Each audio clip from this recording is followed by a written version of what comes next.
आज की बात भी कर लेते हैं। राजनीति की बात साथ हुई है। महाराष्ट्र में महाविकास आघाड़ी में सीट शेयरिंग पर अब भी पेच फंसा है।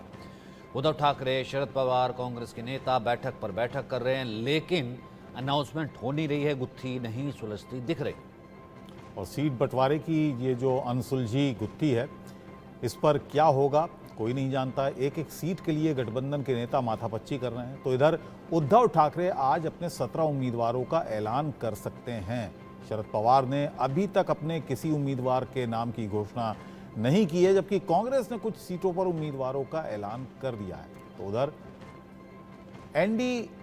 एनडीए में भी रस्साकशी जारी है। मुख्यमंत्री एकनाथ शिंदे की अगुवाई वाली पार्टी शिवसेना एक दो दिन में उम्मीदवारों की सूची जारी कर सकती है। तो ऐसे में क्या महाविकास आघाड़ी और एनडीए दोनों की सीट शेयरिंग पर फिलहाल बात नहीं बन रही है, ये सवाल अभी भी बना हुआ है। तो हमारे साथ सभी मेहमान हमारे बने हुए हैं। अरविंद जी, आपको क्या लग रहा है यहाँ पर जो सिचुएशन है एनडीए में भी और इंडिया गठबंधन में भी, अभी भी रस्साकशी चल रही है और सभी दलों को अभी लग रहा है कि शायद एक एक दो दो सीट वो अपने दल के लिए और खींच सकते हैं। असल में क्या है कि राजनीतिक काम बाकी बंद हो गए हैं।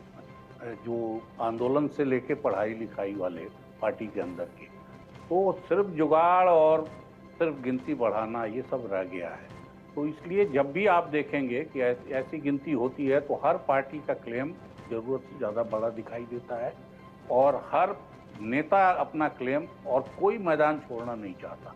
बूढ़ा होके एकदम चला नहीं जा रहा है, वो भी वहाँ लड़ने को तैयार है। महाराष्ट्र में तो इतना हौच पौच हुआ है दो पार्टियों के टूटने के बाद से कि दो पार्टियां टूटी, आधा हिस्सा इधर रहा, आधा उधर रहा, कि ये क्लेम अभी भी वो हमने पिछली बार हमने इतनी सीटें लड़ी थी तो हमको उस आधार पर मिलना चाहिए।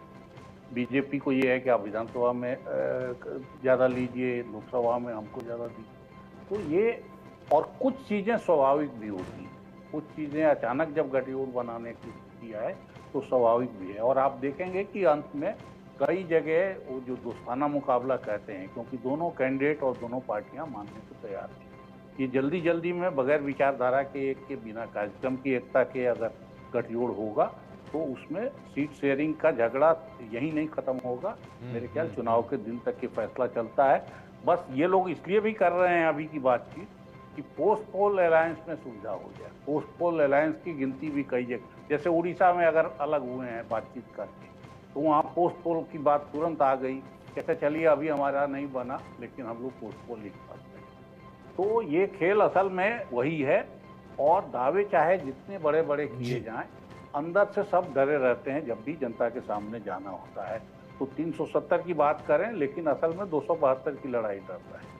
और उस 272 के लिए आप देखिए एक एक सीट पर किस किस्म की लड़ाई महाराष्ट्र में और बिहार में खास तौर क्योंकि ये दोनों क्रूशियल स्टेट हैं। अगले संसद में का जो भी चरित्र निकलेगा वो इन दो राज्यों से उसकी शुरुआत होगी, और इन दोनों जगह इसीलिए ज़्यादा मार्क है। और अजीत जी, इतना आसान बीजेपी के लिए भी नहीं है कि बड़े भाई की भूमिका, एक सीट ज़्यादा बाकियों को कम, विधानसभा का डिक्लेरेशन जो है वो एकनाथ शिंदे और अजीत पवार के साथ हो जाएगा। लेकिन वो फॉर्मूला तो बहुत दिन हो गए आए हुए, अभी तक कोई डिक्लेयर हुई नहीं है सीट, यानी कि फंसा हुआ मामला।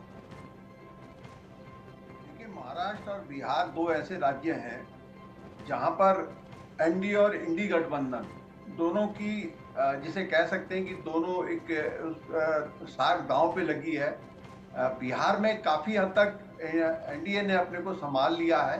हाल अब कांग्रेस और आरजेडी में आशा तय होगा, क्योंकि जो गुणा भाग है वो गुणा भाग ये कि अगर बिहार में थोड़ा बहुत डेंट पड़ता है एनडीए पे या महाराष्ट्र में पड़ता है तो तब इंडी गठबंधन की सीटें बढ़ती है या कांग्रेस की थोड़ा बहुत सीटें बढ़ेंगी।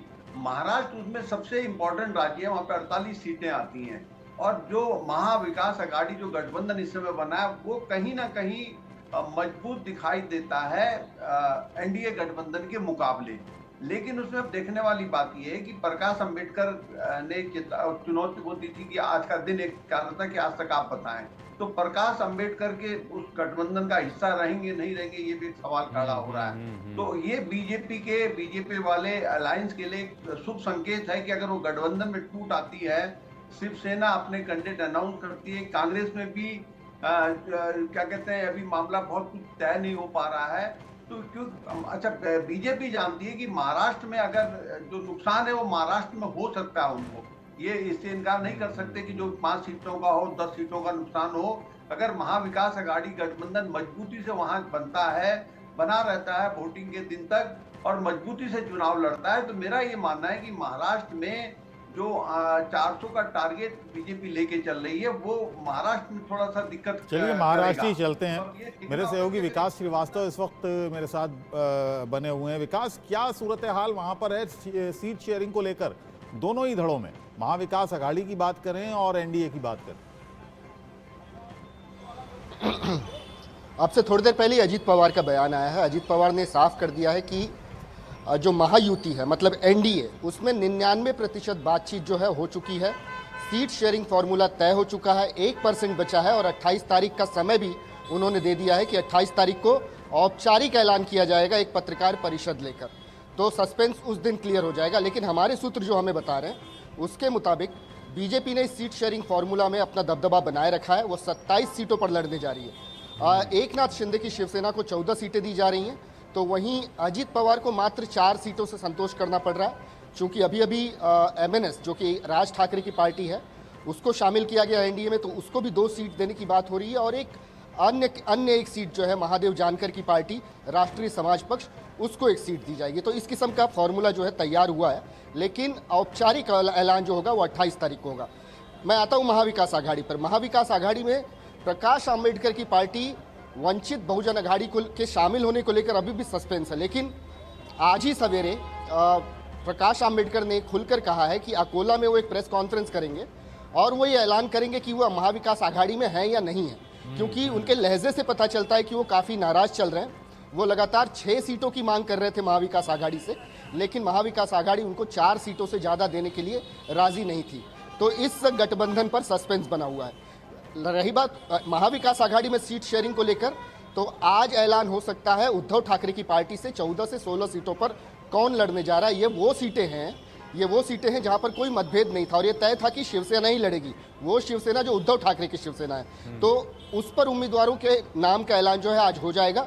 लेकिन एनसीपी के शरद पवार की जो एनसीपी है और कांग्रेस है, इन्होंने इक्का दुक्का सीटों पर अपने उम्मीदवार के नामों के ऐलान के अलावा कुछ नहीं किया। जो बड़े नाम थे, मसलन सोलापुर से प्रणति शिंदे को टिकट दी जा रही है कांग्रेस की तरफ से। खुद शरद पवार ने सुप्रिया सुले के नाम का जिक्र कर दिया है बारामती से। तो इस किस्म से इक्का दुक्का सीटें जरूर हैं जिस पर उम्मीदवारों के नाम का ऐलान किया गया है, लेकिन हो सकता है कि 2 दिन और लगे और ये तस्वीर पूरी तरीके से साफ हो जाए।